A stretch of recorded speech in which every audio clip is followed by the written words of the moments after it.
if your plant or animal, whatever you have, is lacking one thing, is not to the fullest potential, you will never get the fullest potential out of that plant or that animal. So for that reason, you need to have all your ducks in a row in order to get the barrel full and get the fullest potential out of your plants. So that's the way I see it, and it seems to be fairly accurate. Yeah, my name is Jim Halbeisen, and this is my opinion. My name is Chris Kohls, Growers Mineral National Sales Manager. Today we're going to travel a little bit north to Ruthin, Canada, Ontario, with one of our district managers up there. He's a special district manager. I always enjoy visiting with Markus Weber. He's definitely an interesting from the perspective that he's from the Black Forest of Germany, I think about 10 or 12 years ago, moved to Canada and is now running a nursery up there for trees, all kinds of different trees, plums, peaches, apples, you name it. With that, I'd like to introduce Markus Weber. Markus, how are you doing today? Doing fine, thank you. Great, great. Tell us a little bit about your operation up there and, how you came over from Germany and how you got established up there in Canada. Well, actually, I came across the pond here about 17 years ago, and it was actually a job offer that brought me over. I have an uncle over here, and there was someone in the nursery that was looking for a guy that knew plants. And so my uncle sent me the contact, and I talked to the guy, and some years later, it happened to be everything worked out well, and we're here in Canada. I didn't know the plants that he was trying to sell, and didn't work there for too long, but had a couple different jobs in between, but all of them were nursery related. And we started our own nursery about, say, 9 years ago now. Okay, great. Now, what do you do on this nursery? To explain your operation there, because it's different from most nurseries that I would have been exposed to in my travels. Well, we grow mainly fruit trees. I have grown all kinds of stuff in the past, like shade trees, shrubs, and all kinds of stuff, vegetables and flowers and all that. But somehow I like to grow something that feeds people, and we ended up doing a nursery that's basically fruit trees, anything that we can grow here in Canada. And we supply mostly orchards. I mean, we sell to private people too, if some people are interested, but mostly for orchards. Okay. How do you utilize growers in your program? Well, it started out, I was working at a different nursery, and was pretty big, and we had some issues there. And through my background and stuff, I knew I was lacking something, which I couldn't find. And so I was looking around. I was at a show in Niagara on a lake at that time. And I walked across a couple of guys that had growers, and I started talking to them. And I knew that's what I was looking for. And so that's how I basically got into it. And we did a field trial over there at that nursery. We had some grapes there.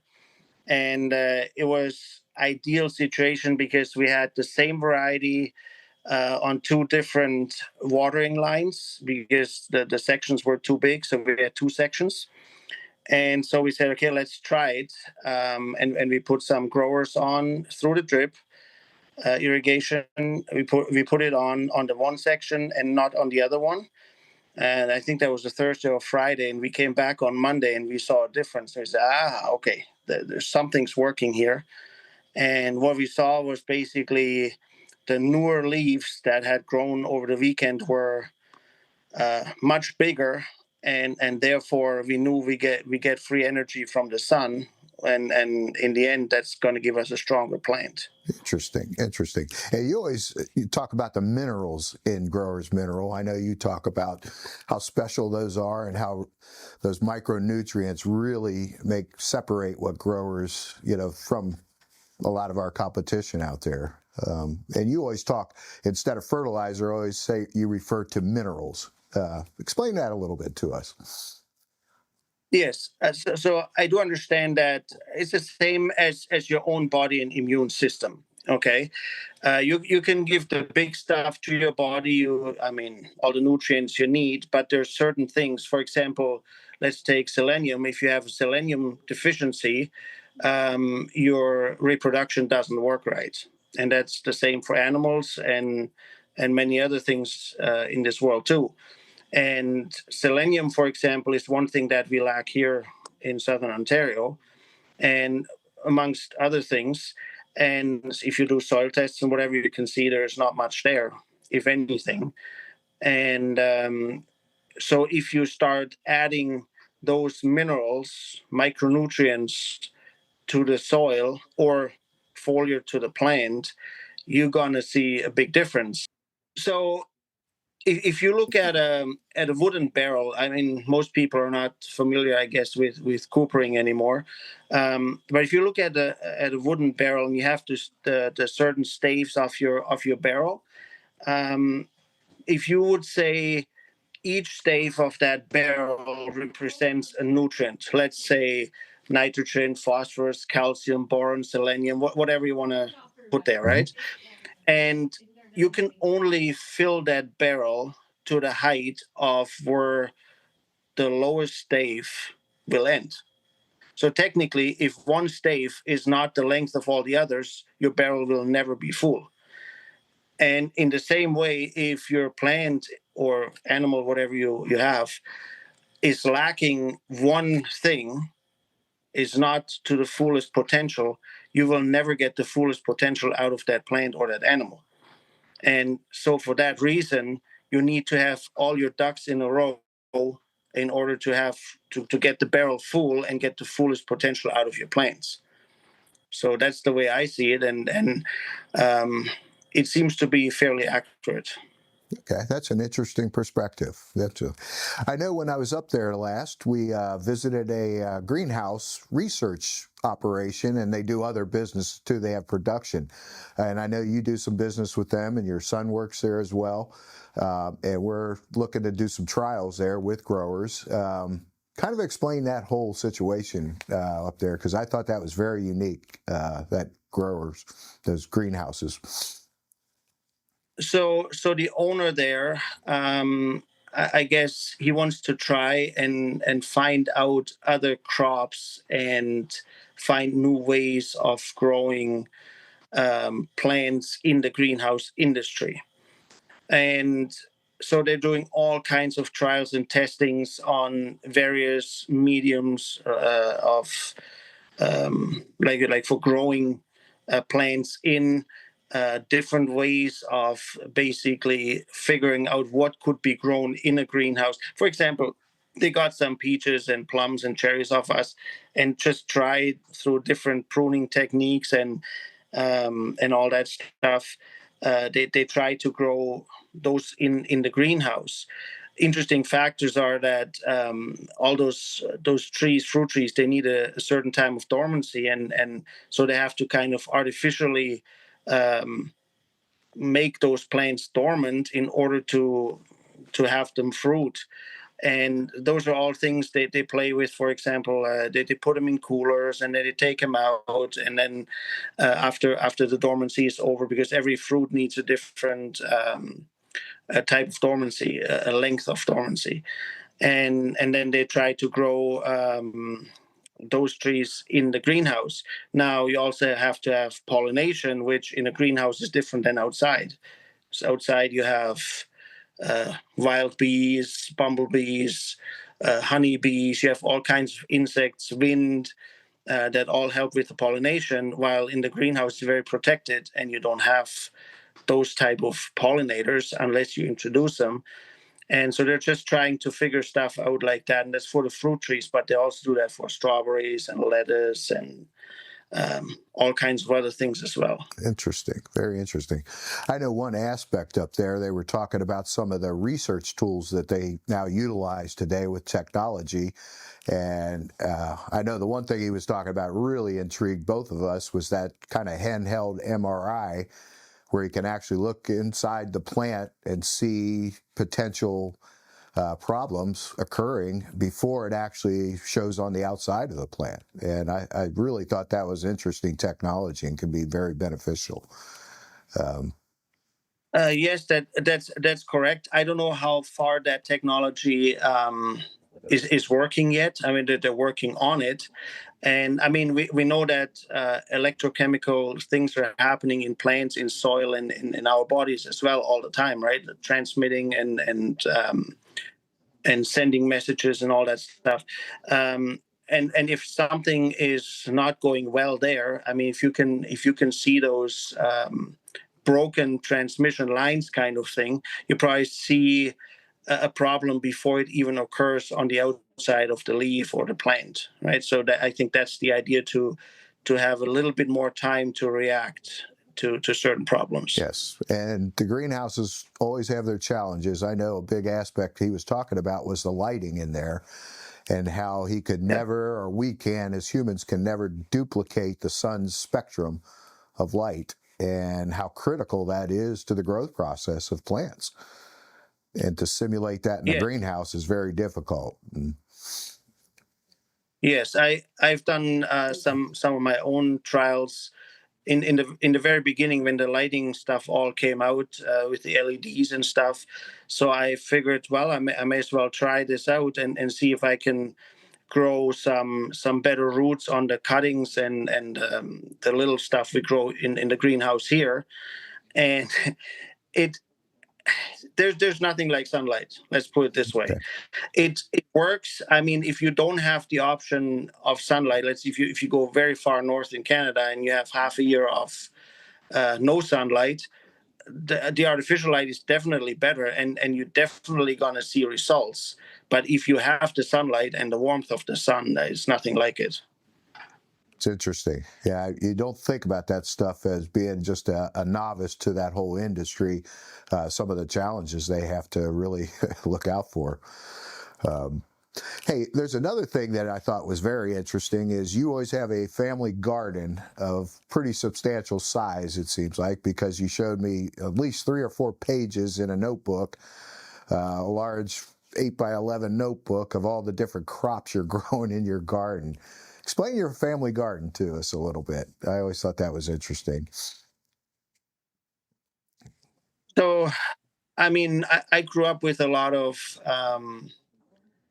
collected plant material. So we made a lot of tea ourselves. I grew up in the Black Forest, and we just went to the bush and collected different teas and berries like blueberries, linden, and mushrooms and stuff. It's just and I always loved the natural stuff more than the bought stuff. For some reason, I acquired a taste for the homegrown stuff. I had some aunts and grandmas that grew stuff in the garden, and for some reason, that salad or that lettuce tasted better than the bought stuff, and I couldn't figure out why, but that's what I liked. Now, many years later, I know why it tastes different, but so in my days of learning or education, I learned organic farming and also conventional farming, so I understand both ends of it, and I came to the conclusion that the only stuff I can really trust is the stuff I grow myself, or I know the people that grow it and I know how they grow it. So that's why we grow a whole bunch of stuff ourselves, and it tastes better, and of course I think it's healthier. Yeah, I have to agree with you there. The processed foods, the super processed foods they have nowadays, there's just no nutrients in it. That's what I was reading a book the other day called just its whole emphasis was the lack of nutrients in the plants that are grown and the fruits and vegetables that are produced in this country and Canada and around the world for that matter, just don't have the nutrient levels that they had in the past. And they wonder why humans are suffering from the lack of certain nutrients that they used to get through the plants. So I have to agree with you 100%. And I just thought that was a fantastic way to take care of your family. Talk about a little bit about your family. I know you've got a couple sons and a daughter in the States here, or up in Canada, and your wife works with you closely in the nursery? Yes, that's correct. So my wife and I, we kind of work together. Um, since I don't like paperwork and computers too much, she's doing all that stuff, and I'm outside and I'm sweating in the sun. So that's how we do it. Yeah. My one son, he's in agriculture as well. He's at that research greenhouse. My other two are still hopefully finishing their education at some point for engineering and criminology. That's good. And to get them to complete that engineering will make Dad happy, Mom and Dad happy, I'm sure. Well, it's interesting. I had a conversation with him last night, and he said, the reason why I'm doing this is because at some point I want to buy a farm and farm. Okay, that's interesting. Yes. Well, there we go. A future growers rep or district manager, huh? Possible. I don't know yet. It's a couple days to go yet. Things change too. Yeah. So tell us any future plans up there to expand or to try something different on the farm? Are there nurseries? Well, the thing is with the nursery that we also depend on the market a little bit. And last year, for example, was a year where the prices of apples, for example, were not really good. So if people don't get enough money, they really don't want to spend it because they don't have it, right? And so the sales dropped a little bit, and then there's a lot of insecurity going on around the world and stuff. So people are a little bit hesitant, I assume. And in a nursery, you kind of have to be 2 to 3 years ahead of time, which is a little bit tricky to do if you don't know what's going to come. So we're holding the level that we're at, but we're also open for anything other than what we're doing, or to expand and stuff all the time. Okay. Has the apple prices gone up at all this year? I know there was a lot of tariff talk and various other things exchanged between Canada and the United States, and has that affected your business much this year? Well, the apple price has gone up because a lot of people, they want to buy more local, and so the tariffs were pretty good for the apple industry, I would say. But for the nursery, it hasn't trickled down yet, right? So we'll see in the future what it brings. Okay. Anything else you would like to discuss today? Well, there's another thing about growers that when I first came to this farm here, the people I work with here in Canada, there was a little bit of an issue. There was one farm that had some issues with trees dying off, and so I worked at a different nursery at that point before we started this one here. And so we walked through the orchard, and the boss, he asked me, he said, okay, what do you think is happening here, or how can we fix this? So I was looking, and I saw it. I figured it must be a fungus or something. But of course, you don't know that until you have done some analysis in a lab. And I said, I think, though, this is caused by a lack of something, again, of some kind of mineral, trace mineral, whatever. And I think that the minerals could help. So we bought some of the growers' minerals for this farm. They started spraying, and within 2 weeks, it started changing. So the trees that were affected to a certain point, it did die off, but it didn't spread and it didn't continue. Turned out it was a phomopsis, like it's a fungus. And but ever since they used growers, that never occurred again. Never occurred again.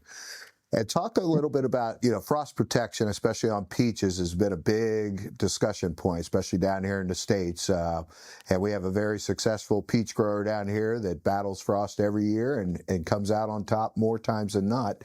Talk a little bit about frost protection and your thoughts on how to protect, against frost. Well, as we know with the minerals, so first of all, it feeds a lot of microbes in the ground, which then make stuff available to the plant, like nutrients that are in the ground but not plant available. So in return, the plant also through photosynthesis brings down some sugars to the microbes, and so technically, what happens? There's a good exchange, right? And so the idea is with the minerals, if you can bring up the sugar levels in your roots and also in the whole plant, then sugar acts similar to salt. I mean, if you put salt on the road or sugar, it doesn't matter which one you put there. It'll melt the ice. So you're gaining a little bit of a leeway if it gets frosty. I mean, if you get a -10, there's no way. If your material is growing already, like if in the spring, if you have a late frost and it's growing already, you're going to get some damage. But going into the winter, I mean, I think peaches, I think is -26 or something is the die off, at least for us up here. So if it goes below that, you start losing trees. But what we find is that, for example, in the fall, I always put a whole bunch of sugar on the field in form of molasses or something, and also a whole bunch of minerals, the growers' minerals. And we seem to have a fairly good survival rate if it comes to peaches, unless we have a late frost in the spring. Okay. Interesting. So any last words, Markus? Oh, Any I'm not. any insight for us grower, for us in the United States? Any advice you could give us? Well, the advice I could give you is Socrates, he said, I know that I know nothing. And what that means to me is basically we have to be open to learn, and we have to be open to see what other people are doing in order to understand how little we actually know. And then with that, I think there's great potential for improvement. That is very good. I like what you're thinking there, and a lot of wisdom in that statement. It's not from me, though. I appreciate it, Markus. Hey, it's been nice chatting with you today. Continued success, and hopefully we'll hear from you in another podcast down the road. Sounds good. You have a great day yourself. Thanks, Markus. Take care. You too. Bye. Bye. This podcast has been brought to you by Growers Mineral. Please visit growersmineral.com.